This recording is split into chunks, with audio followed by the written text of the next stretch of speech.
Lan nga Kader FM ang sakaron magabaylo bilang 88.1 Spirit FM. Ang ining istasyon ng ginapanag-iyahan sang Archdiocese St. Capiz kag ginadumalahan St. Capiz Archdiocesan Social Action Center ug Kasak sa idalom sang pag-iya St. Catholic Media Network. Sa amon mga kaalagad, saligan ninyo ang amon padayon nga pagdulong sa mga dekalidad nga mga balita kag impormasyon, entertainment kag serbisyo publiko. Spirit FM, mas ginpabaskog, mas ginpasangkad, kag mas ginpasanyog. Ini ang 88.1 Spirit FM, ang alagad nyo sa pagtuo kag... Sa panahon sining pandemya, mangin mahalong kita, hindi lamang sa halit nga epekto sang COVID-19 sa aton ikaayong lawas, kundi pati sa aton mga ginapamatian nga balita. Pumalo na sa higit 1 milyon ang mga kaso ng COVID-19 sa ating bansa. Mas malala pa ang nararanasang pagdami ng COVID-19 cases ngayon sa Metro Manila. Muling nakapagtala ng record ang India sa dami ng bagong kaso sa isang araw.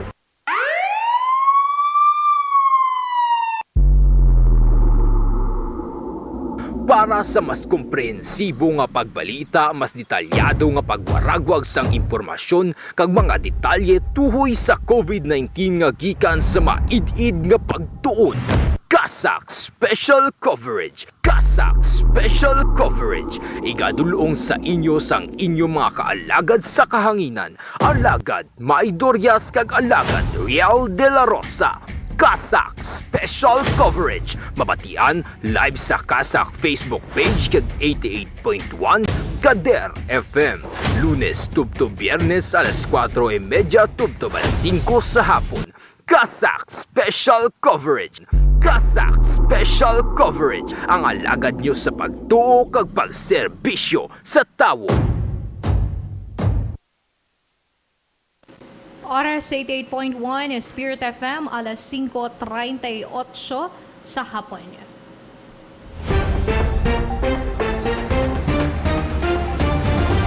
Kazakh Special Coverage Report.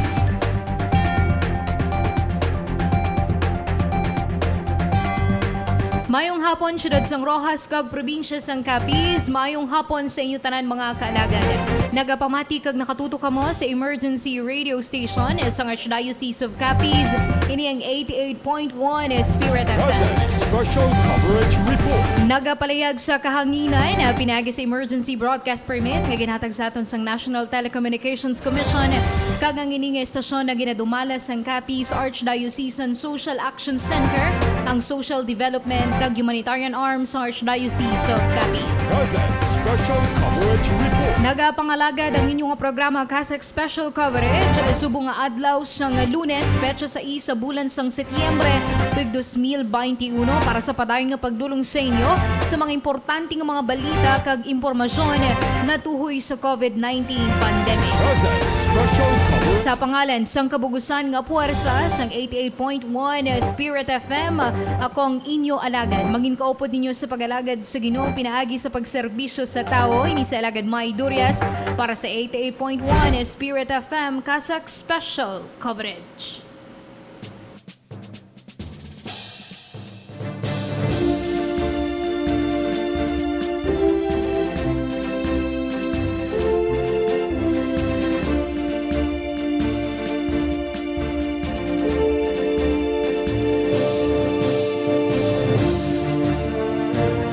Sa unang nga porsyon sa aton nga programa mga kalagad, ibalon ta na yung pinakaulihi nga impormasyon na tuhoy sa lakat sang aton nga panahon subong nga adlaw. Sandig sa report sang DOST Pag-asa. Alas 3 kagainos sang hapon nakita ang sentro ni Tropical Storm Jolina o Conconson yara sa 110 km east of Giwan, Eastern Samar nga may maximum sustained winds na 75 km kada oras. Malapit sa sentro kag may pagbugso nga nagalabot sa 90 km kada oras. Nagahulag ini west-northwestward sa 20 km per hour. May araman sang southwest monsoon nga nag-aapekto sa western section sang southern Luzon, Visayas kag Mindanao. Ang detalye kay active tropical cyclone nga yara sa gwa sang Philippine Area of Responsibility. Tropical depression nakitan sa 1,530 km east of southern Luzon. Maximum sustained winds 55 km per hour near the center. Kagastanas nga nagalabot tubtob 70 km per hour. Nagahula gini north-northwestward kag sa mga weather forecast conditions sa northern kag eastern Samar. Among weather condition mabinagyuhon initugas sang tropical depression Julie kag mayaras sang posible nga mga flash floods kag landslides tugas sang mabaskog nga mga ulan. Samtang sa lugar sa Catanduanes, Sorsogon, kabugusan sang Eastern Visayas, Dinagat Islands, Siargao Islands kag Bukas Grande Islands, mayaras sang pagulan kag mabaskog nga mga hangin tugas sa gihapon ni TD Jolina. Sa Palawan, kabugusan sang Bicol Region, Visayas kag Mindanao, maka-eksperyensya naman sang maginalumon nga kalangitan nga mayaras ang scattered rain showers kag thunderstorms tuga ni typhoon tropical depression Jolina kag southwest monsoon. Kag sa kabugusan sang Metro Manila kag Luzon, maka-eksperyensya sang partly cloudy to cloudy skies with isolated rain showers initugas sang mga localized thunderstorms. Samtang sa pinakaulihing update sang regional office sang DOST Pag-asa,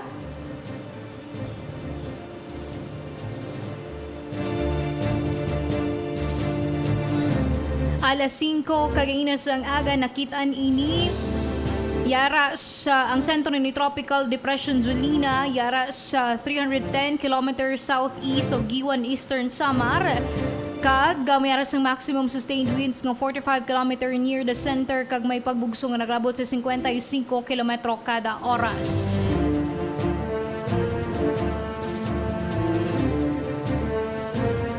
Sa dugang mga update mga kaalagad, ang temperatura nga pinakabaskog o kung pinakamainit ng temperatura na lista kagaina alauna 50 sang hapon nga naka-record sang 33 degrees Celsius. Ang sunrise alas 5:44 samtang ang sunset naman alas 6:04 sa hapon. Kazakh Special Coverage Report. Samtang sa pinakaulihing update ng COVID-19 sa probinsya sang Capiz, sa pinakaulihing status update ng Capiz Provincial Health Office kagahapon nga adlaw, September 5, 2021, naka-record sang dugang 98 ka mga bag-ong kaso ng COVID-19 ang probinsya sang Capiz. Sa karon, galabot sa 678 ang mga aktibong kaso, samtang 6,100 naman ang total reported recoveries matapos nga makarecord sang 61 ka mga bagong recoveries kagahapon nga adlaw. 7 ang nadugang sa mga numero sang ginbawian sang kabuhi kag naglabot na sa 354 ang mga numero sang ginbawian sang kabuhi bangod sa COVID-19. Sa karon, nagdangat na sa 7,132 ang total reported COVID-19 cases. Kazakh Special Coverage Report. Samtang sa pinakauling update sang DOST Pag-asa sang Department of Health Western Visayas Center for Health Development, naka-record sang 766 ka mga bag-ong kaso sang COVID-19 subong nga adlaw, Setyembre 6, 2021. Naglabot na sa 109,304 ang total cumulative number of COVID-19 cases sa bilog nga Western Visayas, samtang 13,751 ang total active cases. Naglabot na sa 92,982 ang total reported recoveries matapos nga makarecord sang 539 recoveries subong nga adlaw. Siyam naman ang nadugang sa mga numero sang ginbawian sang kabuhi kag nagdangat na sa 2,546 ang total reported deaths. Kazakh Special Coverage Report.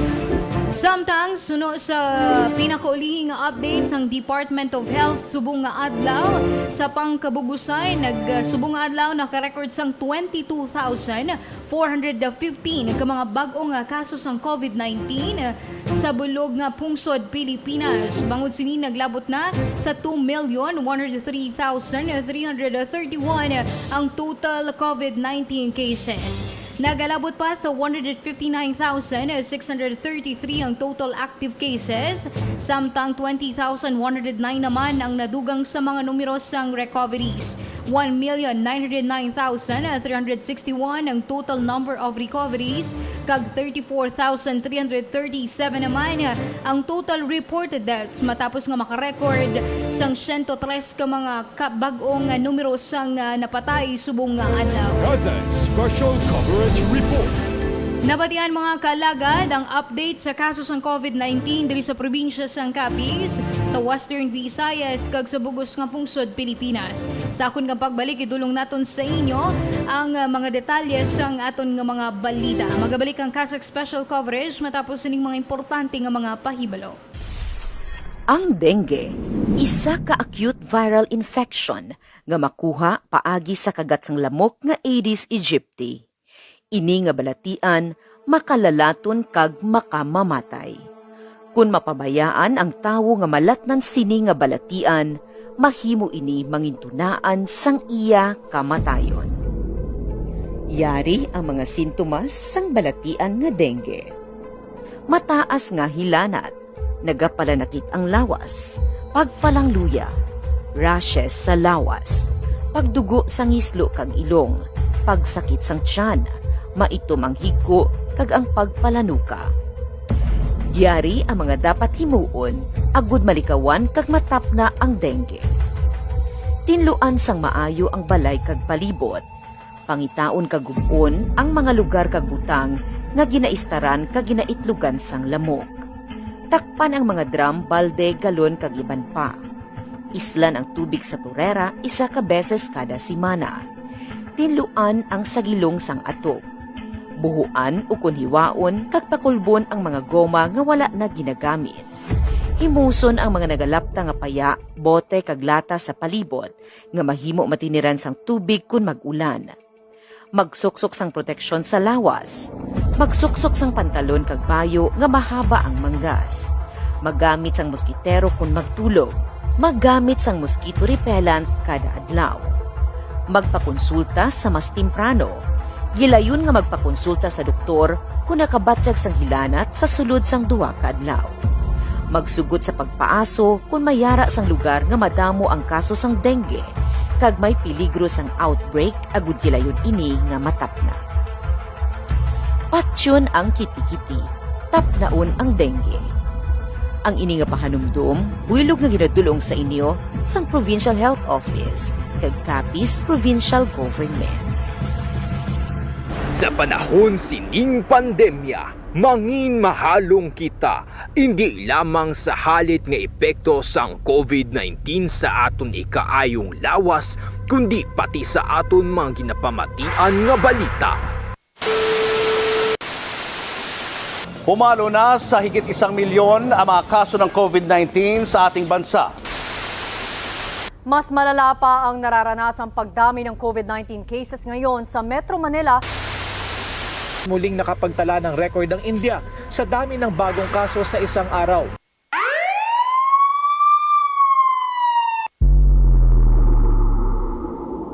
Para sa mas komprehensibo nga pagbalita, mas detalyado nga pagwaragwag sang impormasyon kag mga detalye tuhoy sa COVID-19 nga gikan sa maid-id nga pagtuon. Kazakh Special Coverage. Kazakh Special Coverage. Igadulong sa inyo sang inyong mga kaalagad sa kahanginan. Alagad Maidorias kag alagad Real de la Rosa. Kazakh Special Coverage. Mabatian live sa Kazakh Facebook page kag 88.1 Kader FM. Lunes tubto Biyernes alas 4:30 tubto 5 sa hapon. Kazakh Special Coverage. Kazakh Special Coverage. Ang alagad nyo sa pagtuo kag pagserbisyo sa tawo.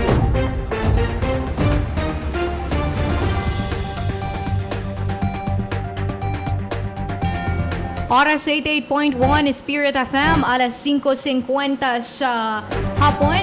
Kag para sa aton nga mga headlines. Kazakh Special Coverage Report. Courtesy checkpoints, liwat nga gapahamtang sa dulunan sang syudad subugod buwas nga adlaw. Mga miyembro sang toda sa syudad ginsapol sang lokal nga gobyerno.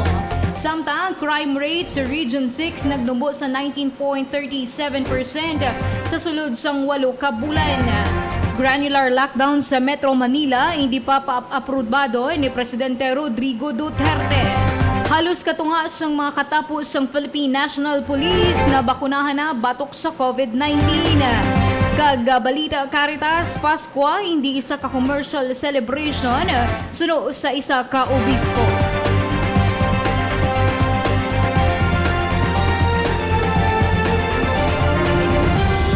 Liwat nga magapakamtang sa mga courtesy checkpoints sa mga dulunan sa syudad sang Rojas, sumugod buwas nga adlaw. Ibalon nato ng detalye sang sininga balita sa report ni Alagad Maria Rica May Pablo. Kazakh Special Coverage Report. Liwat nga magapahamtang sang courtesy checkpoint ang lokal nga gobyerno sang syudad sa mga dulunan nga sakop sang barangay Baliwagan, Lanot, kag Tanza sumugod buwas nga adlaw sa Setyembre 7, 2021. Sa isa ka sinapol nga ginpatawag sa gobyerno lokal kaupod ang mga katapos ang Rojas City COVID-19 Task Force, ginhinalaan diri ang kaundan sa ginpapanawag nga memorandum sa gobyerno provincial, partikular na ang COVID-19 protocols. May kaangtanan sini, liwat nga pagalimitahan ang pagpakadto pa kare sa mga tawo sa syudad nga wala sa importante nga transaksyon kag wala man sa sitwasyon sa emerhensya. Samtang pagdumilian naman ang pagpasulod sa syudad sa mga kabataan nga nagaedad 15 anyos panubo kag mga tigulang nga nagaedad 65 anyos pataas. Hugot naman nga ginahinyo sang syudad nga suporta kag kooperasyon sang tagsa-tagsa bangod isa ini ka epektibo nga tikang agon paganhagan ng pagtaas sang kaso sa makatalagam nga balatian sa syudad kag probinsya. Magalawig naman ang courtesy checkpoint tubtob Setyembre 21 sining nga tuig. Alagad mo sa pagtuo kag pagserbisyo. Maria Rica May D. Pablo, 88.1 Spirit FM.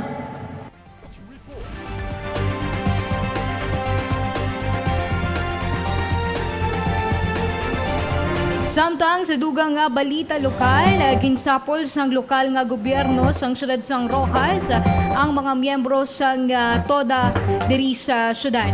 Ibalo nato ng report sang sininga balita o kung detalye sang sininga balita sa report ni Alagad Leonard Mira. Kazakh Special Coverage Report. Sa katuyuan nga mapamatian ang problema sa miyembro ng Tricycle Operators and Drivers Association o kontoda sa syudad, isa ka sinapol ang ginpatawag sa lokal nga gobyerno agin pangunahan ni Rojas City Mayor Ronnie Tadivas, partikular nga ginhalaan sa nasambit nga aktibidad ang sentimento sa mga miyembro nga wala malakip sa listahan sang ginatagan sa tig 3,000 pesos nga ayuda sang nagligad nga semana bilang kabahin sa bulig sang gobyerno nasyonal, pinaagi sa Department of Social Welfare and Development Office. Kapin sa 111 katuda members ang nakighinon-ano sa alkalde. Sa diin suno diri, mga lehitimo ini nga tricycle operators ug driver sa syudad kag kwalipikado nga mahatagan sang bulig subong nga pandemya. Ginpasiguro naman ni Tadivas nga tinghuaon sang syudad nga makapangita pagi agud mabuligan ang mga nasambit nga individual agud makapian-pian sa ila pang adlaw-adlaw nga pagpangabuhi. Ginkalipay naman sa mga miyembros ang nasambit nga pahayag sa alkalde kag ginpasalig nga wala nagapabaya ang lokal nga gobyerno sa mga labing apektado ang sektor bangod sang pandemya. Alagad mo sa pagtuo kag pagserbisyo. Leonard Mera, 88.1 Spirit FM. Kazakh Special Coverage Report. Samtang aliton kita sa balita regional, nagnubo sa 19.37% ang crime rate o crime incidents diri sa Region 6 nakaligad nga 8 ka bulan suno sa Police Regional Office 6. Ibalo nato ng detalye sang sininga balita sa report ni Alagad John Kenneth Fabrigar. Kazakh Special Coverage Report. Nagdubo sa 19.37% ang crime incidents sa Western Visayas sa nagligad nga 8 ka bulan sa Police Regional Office 6. Sandig sa datos ng nasambit nga opisina sumugod Enero tubtob Agosto sini nga tuig, yara lamang sa 11,641 ka mga krimen ang napagkit sa diin, mas manubo ini kaysa sa 14,438 ka mga insidente nga nabalag sa kasubong nga period sa nagligad nga tuig. Suno kay spokesperson Police Lieutenant Colonel Arnel Soles ang PRO6 nga nagdubo man ang numero sa mga insidente sa 8 ka mga ginabantayan nga krimen nga ginalakipan sang murder, homicide, robbery, rape, physical injury, theft, carnapping kag motor napping. Ginpahayag pa ni Soles nga pila sa mga rason kung nga nagdubo ang kaso sa mga krimen sa rehiyon 6 ang bangod sa Enhanced Managing Police Operations nga ginapatigayon sa regular o kung sinimana nga operasyon. Kalakip man diri ang deployments ng personnel sa tion sang peak hours kag close coordination sa mga local government unit, barangay officials kag paghatag suporta sa mga advokasya sa mga grupo kasubong sang barangay-based force multipliers kag iban pa nga mga anti-crime organizations. Alagad mo sa pagtukag pagserbisyo, John Kenneth Fabricar, 88.1 Spirit FM. Kazakh Special Coverage Report. Samtang sa balita national, hindi pa aprobado ni Presidente Rodrigo Duterte ang granular lockdown sa Metro Manila. Ibalo nato ng detalye sang sininga balita sa report ni Alagad Real de la Rosa. Kazakh Special Coverage Report. Wala pa kahatag sang go signal si Presidente Rodrigo Duterte para sa implementasyon sang pilot granular lockdowns sa Metro Manila pila ka adlaw pa gumatapos ang sakaron nga klasifikasyon sang quarantine buwas nga adlaw Setyembre 7. Ini ang gipayag ni Presidential Spokesperson Secretary Harry Roque matapos nga ginaprubahan sang Interagency Task Force for the Management of Emerging Infectious Diseases ang granular lockdown sa National Capital Region umpisa sa Setyembre 8. Sunod naman kay Department of Trade and Industry kon DTI Secretary Ramon Lopez nga kung maprubahan na ini sang presidente ang mga lugar lamang nga may mataas nga kaso ng COVID-19 ang igapaydalom sa lockdown. Samtang iba naman nga lugar nga hindi pagpaydalom sa granular lockdown ang pagabuksan naman ang ekonomiya agud mangin mabaskog ang mga negosyo kag magbalik ang palangitan-an sa mga pumuluyo. Ginaplansya pa sang gobyerno sunod diri ang nasambit nga pagsulundan nga gilayon nga igapatuman sa Setyembre 8 sa tion nga maghatag na sang go signal ang presidente.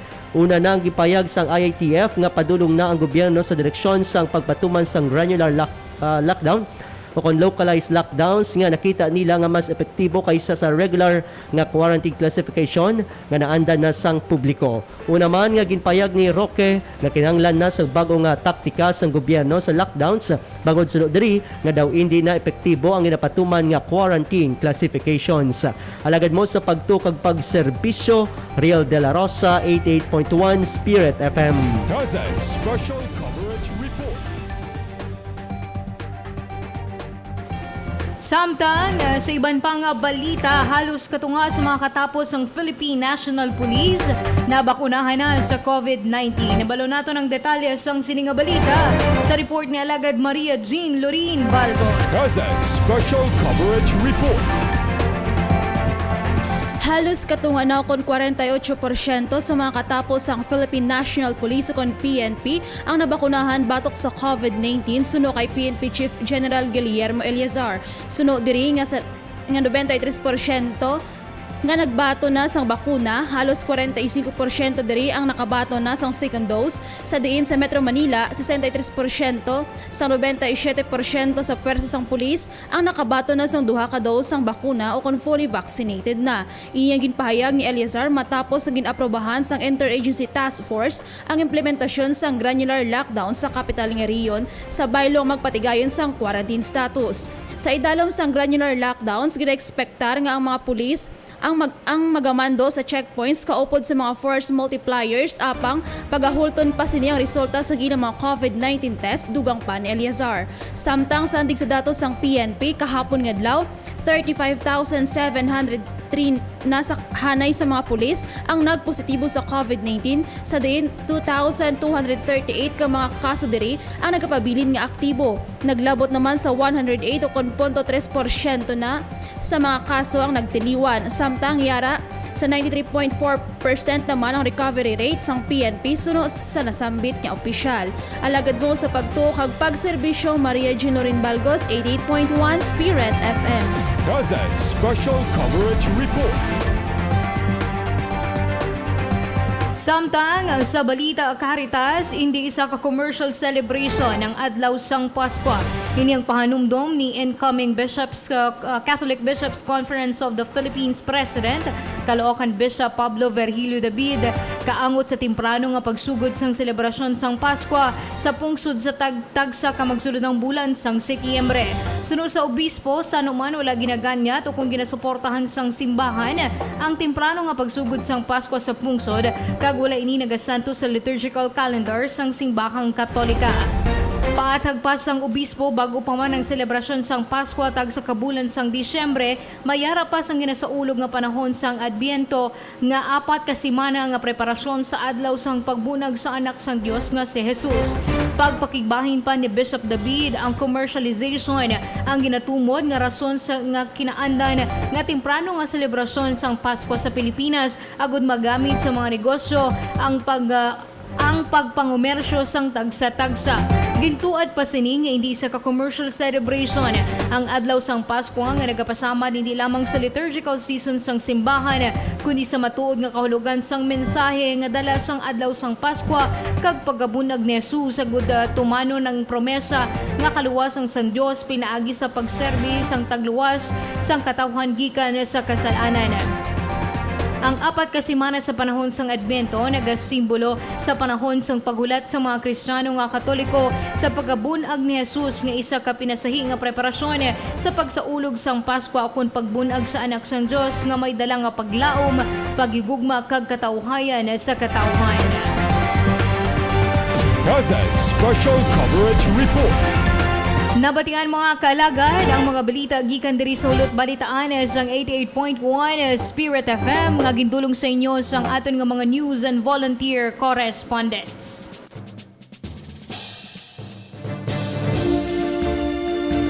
Oras nato na 6:02 na sa gabi. Wala na kita sang tiyempo mga kaalagad. Kagutob na lang diri ang aton nga programa.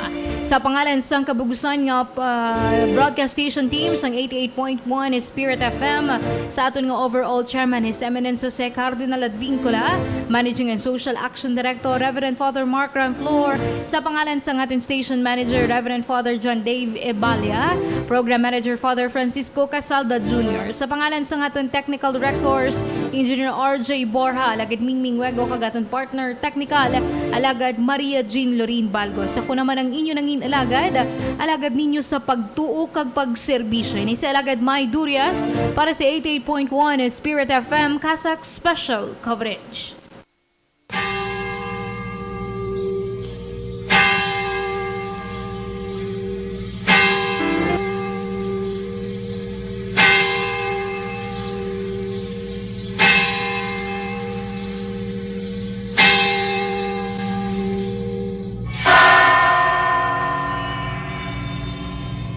The angel of the Lord declared unto Mary, and she conceived by the Holy Spirit. Hail Mary, full of grace, the Lord is with thee. Blessed art thou among women, and blessed is the fruit of thy womb, Jesus. Holy Mary, Mother of God, pray for us sinners now and at the hour of death. Amen. Behold the handmaid of the Lord. Be it done to me according to your word. Hail Mary, full of grace, the Lord is with thee. Blessed art thou among women, and blessed is the fruit of thy womb, Jesus. Holy Mary, Mother of God, pray for us sinners now and at the hour of death. Amen. And the Word was made flesh, and dwelt amongst us. Hail Mary, full of grace, the Lord is with thee. Blessed art thou among women, and blessed is the fruit of thy womb, Jesus. Holy Mary, Mother of God, pray for us sinners now and at the hour of death. Amen. Pray for us, O Holy Mother of God, that we may be made worthy of the promises of Christ. Pour forth, we beseech you, O Lord, your grace into our hearts, that we, to whom the incarnation of Christ, your Son, was made known by the message of an angel, may by his passion and cross be brought to the glory of his resurrection, through the same Christ our Lord. Amen.